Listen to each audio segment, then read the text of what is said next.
Magandang araw mga ka-aerial defense, may ibabahagi na naman ako sa inyo.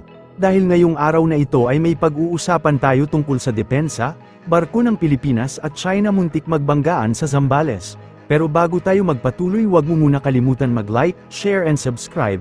Manatiling nakatutok sa aming channel para updated ka sa balitang militar at West Philippine Sea. Pinapanatili ng Philippine Coast Guard ang pagbabantay sa gitna ng illegal na deployment ng China Coast Guard vessel. Inalis ng Philippine Coast Guard ang BRP Gabriela silang kapalit ng 44 na meter multi-role and response vessel na BRP Suluan, para ipagpatuloy ang pagbabantay sa pagsubaybay sa Chinese Coast Guard vessel CCG-3304, na iligal na naglalayag sa baybayin ng Zambales Province sa average na distansya na 60 hanggang 70 nautical miles. Sa isang panibagong development, ang CCG-3304 ay pinalitan ng isa pang barkong Chino na may bow number 33103. Bagamat ang bagong sasakyang ito ay mas maliit kaysa sa hinalinhan nito, ito ay may sukat na 77.7 metro ang haba at 10.4 metro ang lapad, na di hamak mas malaki pa rin ito kaysa sa 44 na meter BRP Suluan.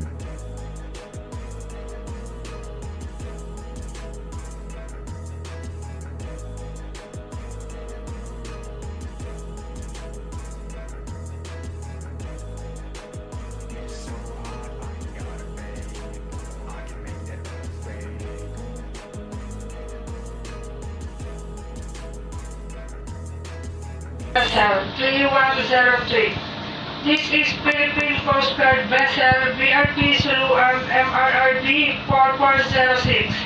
You are advised that you are currently sailing inside the Philippine Exclusive Economic Zone, approximately 65 nautical miles from the coastline of San Antonio, Zambales.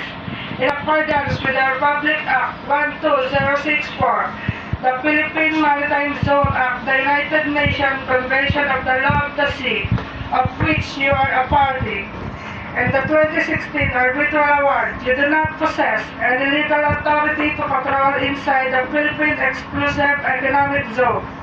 You are directed to depart immediately and notify us your intention.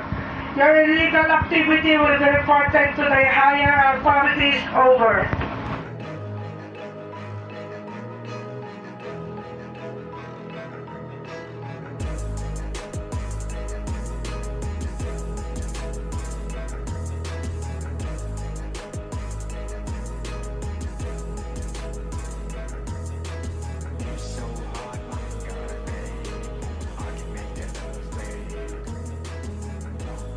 Sa kabila ng mapanghamong kondisyon ng dagat na may taas na alon na 2 hanggang 3 metro, pinananatili ng BRP Suluan ang malapit na pagbabantay sa CCG-3103, na epektibong pinipigilan ang mas malaking barko sa paglapit sa baybayin ng Zambales. Higit pa rito, agresibong hinamon ng PCG vessel ang barko ng China, na iginiit na ang ilegal na presensya nito ay lumalabag sa Philippine Maritime Zones Act, United Nations Convention on the Law of the Sea, at sa 2016 Arbitral Award.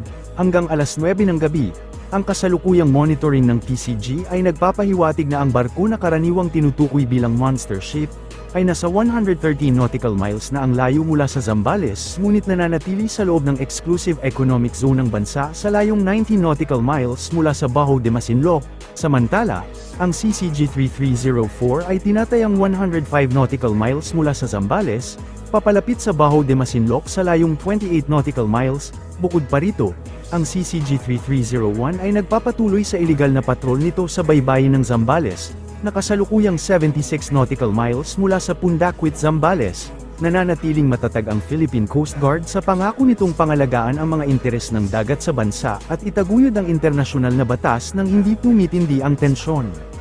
Para sa mas madaming update tungkol sa ating depensa, paki-follow at like muna ng aming page na nasa description na ang link. Huwag mo na rin kalimutan mag-like, share and subscribe. Pindutin mo na rin ang bell para updated kayo sa aking mga bagong video. Maraming salamat po.